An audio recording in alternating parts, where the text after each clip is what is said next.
Bayangkan kamu dapat kenaikan gaji bulan depan.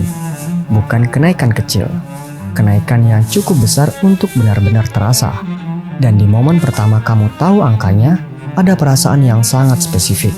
Seperti sesuatu yang selama ini kurang, akhirnya akan terpenuhi.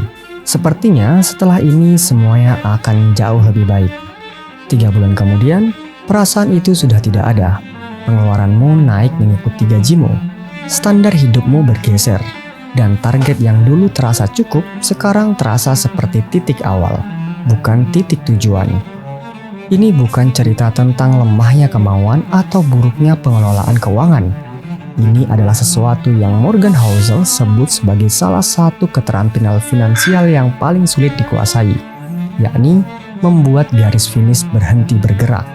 Morgan Housel adalah seorang penulis dan partner di Collaborative Fund, sebuah perusahaan modal Ventura. The Psychology of Money yang terbit pada tahun 2020 dan menjadi salah satu buku tentang keuangan yang paling banyak dibaca dalam dekade terakhir. Tapi, berbeda dari kebanyakan buku finansial yang membahas instrumen investasi atau strategi portofolio, Housel membahas sesuatu yang lebih mendasar dari itu.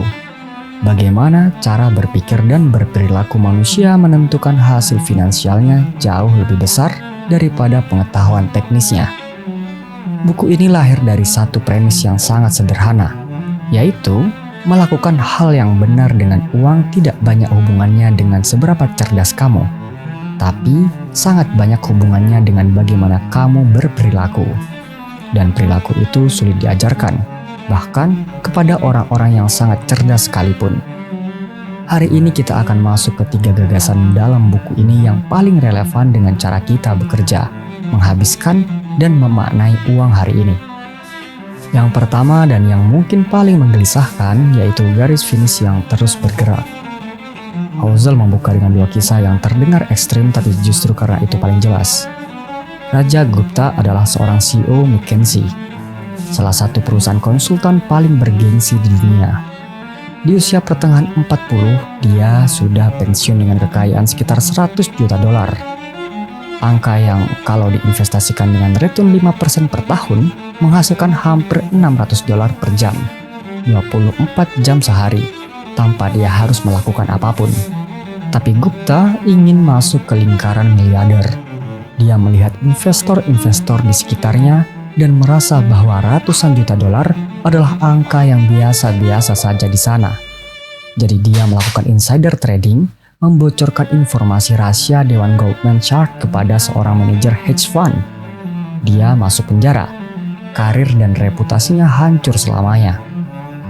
Warren Buffett mengomentari kasus serupa dengan kalimat yang sangat tajam.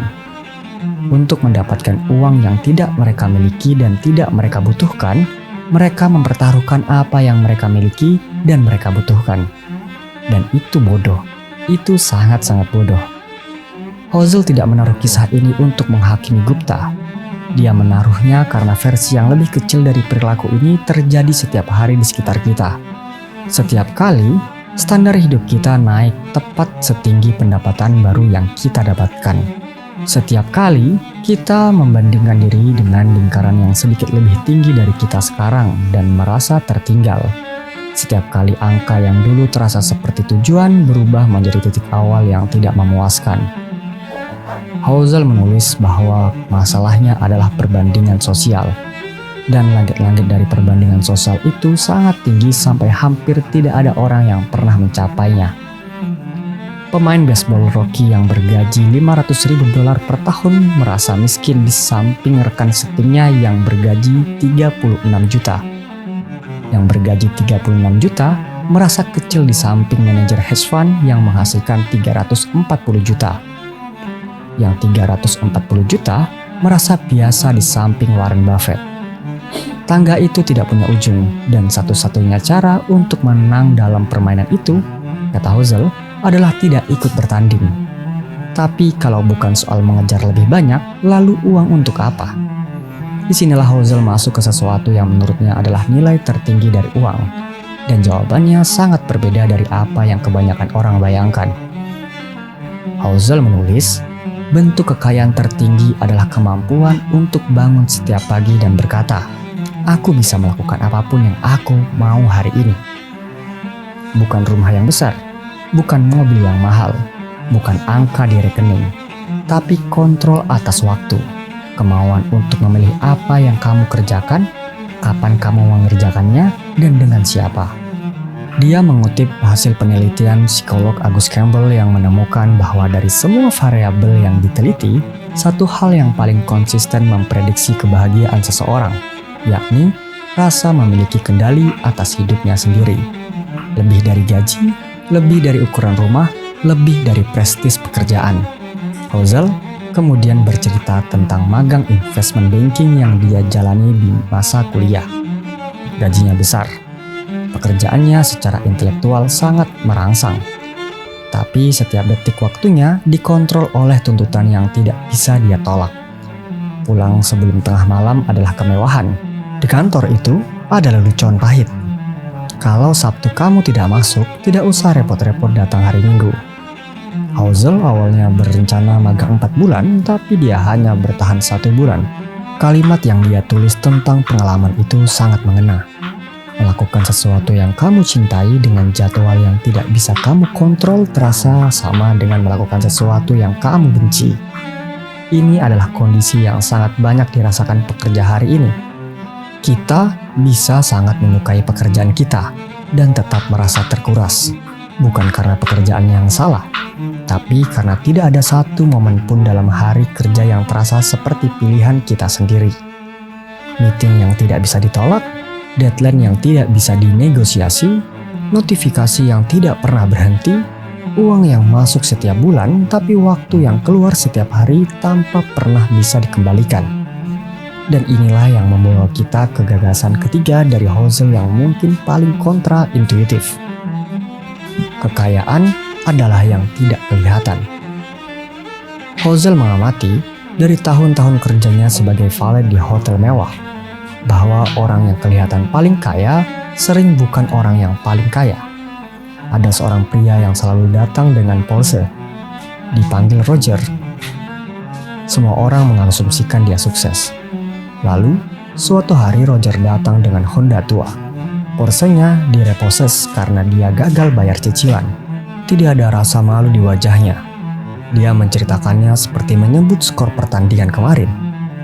Hozel menulis dalam buku ini, seseorang yang mengendarai mobil seharga 100 juta rupiah mungkin kaya. Tapi, satu-satunya data yang kamu punya tentang kekayaan adalah bahwa dia sekarang punya 100 juta rupiah lebih sedikit dari sebelum dia membeli mobil itu. Itu saja yang kamu tahu tentang dia. Kekayaan yang sesungguhnya, kata Hozel, adalah yang tidak terlihat. Kekayaan adalah mobil bagus yang tidak dibeli, jam tangan mewah yang tidak dipakai, upgrade first class yang ditolak. Kekayaan adalah aset finansial yang belum dikonversi menjadi benda yang bisa dilihat orang lain. Tapi kita tidak diajarkan untuk seperti itu.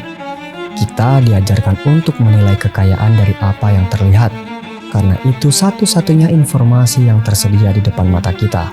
Dan dari sana lahir dorongan untuk menampilkan, bukan untuk menyimpan.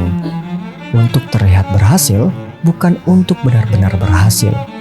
3 gagasan Hozel ini tentang garis finish yang terus bergerak, tentang kontrol atas waktu sebagai nilai tertinggi uang, dan tentang kekayaan yang tidak kelihatan, semuanya mengalir kepada satu pertanyaan yang sama dari sudut yang berbeda.